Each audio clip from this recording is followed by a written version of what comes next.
Welcome back to Online Darts, everyone. Joe Cullen here at Armageddon. Didn't win, but good performance out there against Darrell. A very good game. Yeah, should have won. Definitely should have won. Gave him a few chances early doors, but no, it was a great game. Like, exhibitions are one of those. It's all about, you know, giving a show to the crowd, and me and Darrell both played really well, and it was a show to the crowd. So it's, I don't think they can moan for the money. Huge exhibition, a couple of thousand people, banging venue. What a night. Yeah. It's just, obviously we played the Grand Prix here, so we know what to expect, and it's the first time we've done Armageddon. Obviously I've worked for MDA before, and you know, they always put great events on, so it's been a great night tonight, and I think all the punters have enjoyed themselves and the players have enjoyed themselves as well.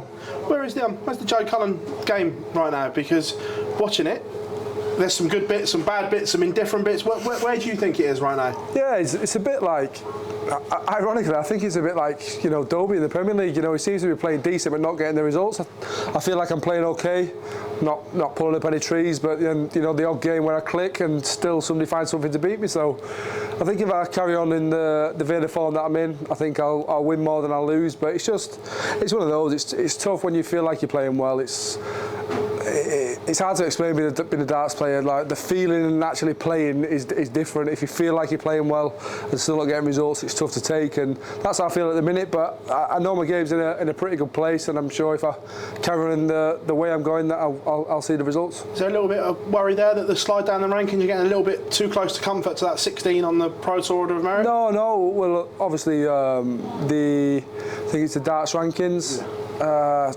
DartsRanking.com. Yeah, DartsRankings.com. That for the next European qualifiers, I think I'm number 8 in the rankings, so I'm not defending a whole lot between sort of now and sort of early September. So I'm not worried about that. I'll stay in the European rankings, but it's just about getting over that first one at the Europeans. You know, I've run into some top players, and I've run into some top performances as well. So it's tough, and I think in the past you can maybe look past the first player that you play as a European seed, but now, you know, you look at some of the people who are coming through. Like, I think James Wade played Barneveld for the right to play somebody else. It's just the standard's crazy as it is. So there's genuinely no easy ties.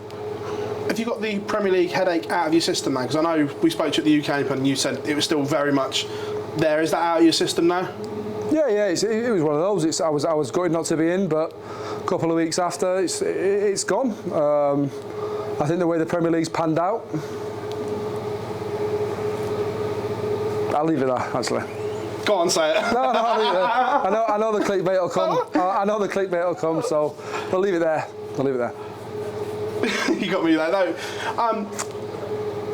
We saw the BBC documentary, and the good bit that the fact that MVG tried to FaceTime you on night one, was that a little bit of a low blow? No, I literally messaged, you know, where you can press the button and say, you know, whatever. I said, mate, leave it a couple of weeks. It's still a sore wound, so he left it a couple of weeks. I think he's FaceTimed me 3 times since the Premier League's on, but it's all good fun. He doesn't mean anything by it. It's just, like I say, I was gutted for the first sort of couple of weeks till the Premier League's on. After that, there's nothing I can do about it. So, you know, good luck to the boys that are in. What's the banter been like upstairs? Obviously, Jonny scraped in last night. Did you just give him a little? Yeah, he was saying that he wasn't really bothered. He wasn't watching. He was definitely bothered.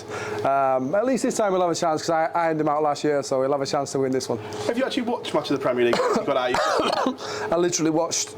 Last night is the first game I've ever watched, was his game against Nathan, and Nathan played fantastic, and I thought if Nathan played like that, then he'd get the job done and obviously clinch the 4th spot. But that's genuinely the first ever match that I've watched. It always clashes with like Emmerdale, Coronation Street and stuff like that, so I don't bother to watch it. Obviously you're friends with both of them, so that must have been a hard watch, like watching the two battle out and then Nathan have to go again. Yeah, I am friends with both of them, but obviously me and Jonny are really close. You know, I've probably seen more of him sort of the last couple of years than I have my own family, so I'm sure Nathan won't pick the bones out of me for saying that I wanted Jonny to qualify, but either or, they're both, you know, top lads. So, but top and bottom is I genuinely couldn't care less about the Premier League. Match play on the horizon. Looking forward to heading back to the Winter Gardens. Yeah. Like I say, it's I think sort of in years gone past, I've sort of peaked a little bit too soon. I've found my best form early on in the year and then sort of petered out towards the end. So I don't think I've been great at the start of the year. I think I've been steady. So if I can do it the opposite way around this year, then I think I've got a chance. But it's like I say, exactly the same as the European Tours. The match play, the 16 qualifiers. You know, you're not going to get an easy draw. It's as simple as that. Joe, pleasure as always, mate. Thanks very much. Nice one. Cheers, Phil.